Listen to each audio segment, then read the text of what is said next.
உங்களோட டவுன் சவுத்ல பிஎன்சிக்கு ரொம்ப பிடிச்ச ஒரு ஹீரோவா இருக்கிறீங்க.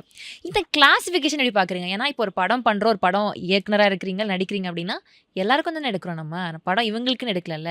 ஸோ இந்த கிளாசிஃபிகேஷன் இவங்களுடைய படம் இவங்களுக்கு தான்ப்பா அப்படின்னு சொல்றதையே நீங்க எப்படி பார்க்குறீங்க? இல்லை, இப்போ எல்லாமே ஆயிடுச்சு. ஓகே, எல்லாமே ஒரே ஓகே. சென்டர் காமன் ஆயிடுச்சு. ஆயிடுச்சு. காமன் ஆயிடுச்சு. Okay, okay. இப்பயும் காமனாக இருந்தாலுமே அது கிராமத்து படங்களாக தான் பார்க்கப்படுது. சிட்டி, கிராமம் அப்படி பிரிச்சுட்டாங்க. Okay, okay. கிரேட் வர ஆயிடுச்சு. அந்த பிஎன்சின்னு சொல்கிறது அது கிடைக்கிறது கஷ்டம். ஓ, பிஎன்சி கிடைக்கிறது கஷ்டம் கஷ்டம். சொல்றீங்களா? ஓகே. கஷ்டம் உண்மையிலே. அந்த இடத்துல போய் எங்க ஏதோ ஒரு மூலையில் எங்கேயோ விவசாயம் பார்த்துக்கிட்டு இருக்க ஒருத்தருக்கு, எங்கேயோ தண்ணி கூட சுமந்துட்டு இருக்கிறவருக்கு நம்ம போய் ரீச் ஆகிற ஒரு விஷயம் இருக்கு. கண்டிப்பா பெரிய விஷயம் அது. ஆமா. இங்கே சிட்டிக்குள்ளே உங்களுக்கு போஸ்டர்ஸ் இருக்கும், இது இருக்கும், எல்லா விஷயங்களும் இருக்கும்.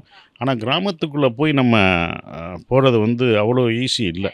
அது யாருக்கும் கிடைக்காத ஒரு விஷயம். நமக்கு கிடைக்கும்போது அதையே விடணும். கண்டிப்பா. எஸ். நமக்கா ஒன்று அது கிடைச்சிருக்கு. அது அந்த கிடைச்சதை நம்ம விடக்கூடாது.